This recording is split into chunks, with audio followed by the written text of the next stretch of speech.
Assalamu alaikum. In this video we will discuss the uses of corticosteroids. Therapeutic uses. Several semi-synthetic derivatives of corticosteroids are available. These agents vary in anti-inflammatory potency, mineralocorticoid activity and duration of action.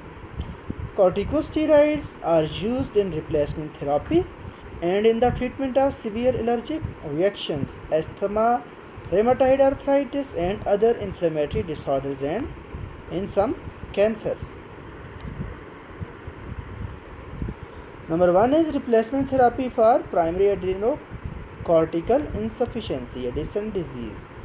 Addison disease is caused by adrenal cortex dysfunction as diagnosed by the lack of response to ACTH administration.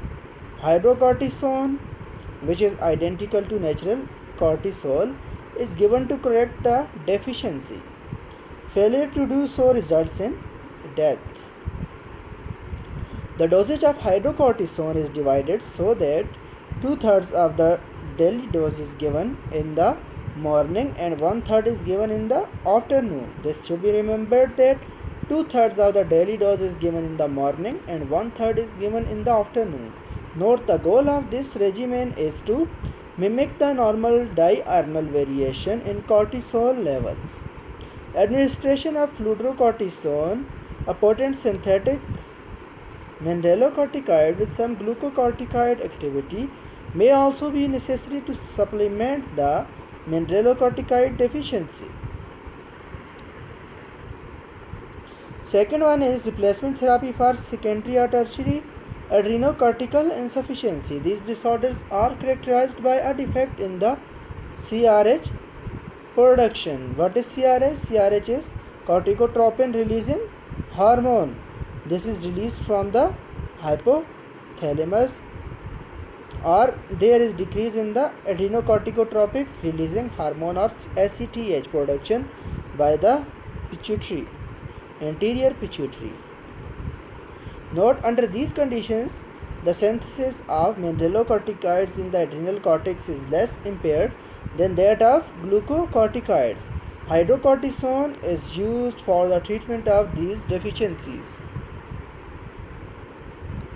Third one is replacement therapy for congenital adrenal hyperplasia, CAH. Congenital adrenal hyperplasia. CAH is a group of diseases resulting from an enzyme defect in the synthesis of one or more adrenal steroid hormones. CAH may lead to virilization in females due to overproduction of adrenal androgens.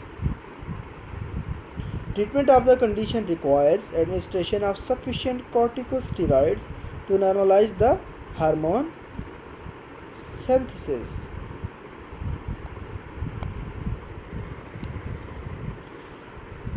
Fifth one is relief of inflammatory symptoms. Corticosteroids significantly reduce the manifestations of inflammation associated with rheumatoid arthritis and inflammatory skin conditions including redness, swelling, heat and tenderness. These agents are also important for maintenance of symptom control in persistent asthma as well as management of asthma exacerbations and active inflammatory bowel disease.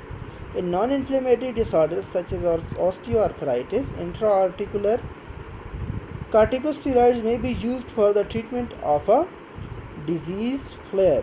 Corticosteroids are not curative in these disorders. Treatment of allergies. Corticosteroids are beneficial in the treatment of allergic rhinitis as well as drug allergy, serum allergy and transfusion allergic reactions. Note, in the treatment of allergic rhinitis and asthma, fluticasone and others are applied topically to the respiratory tract through inhalation from a metered dose dispenser.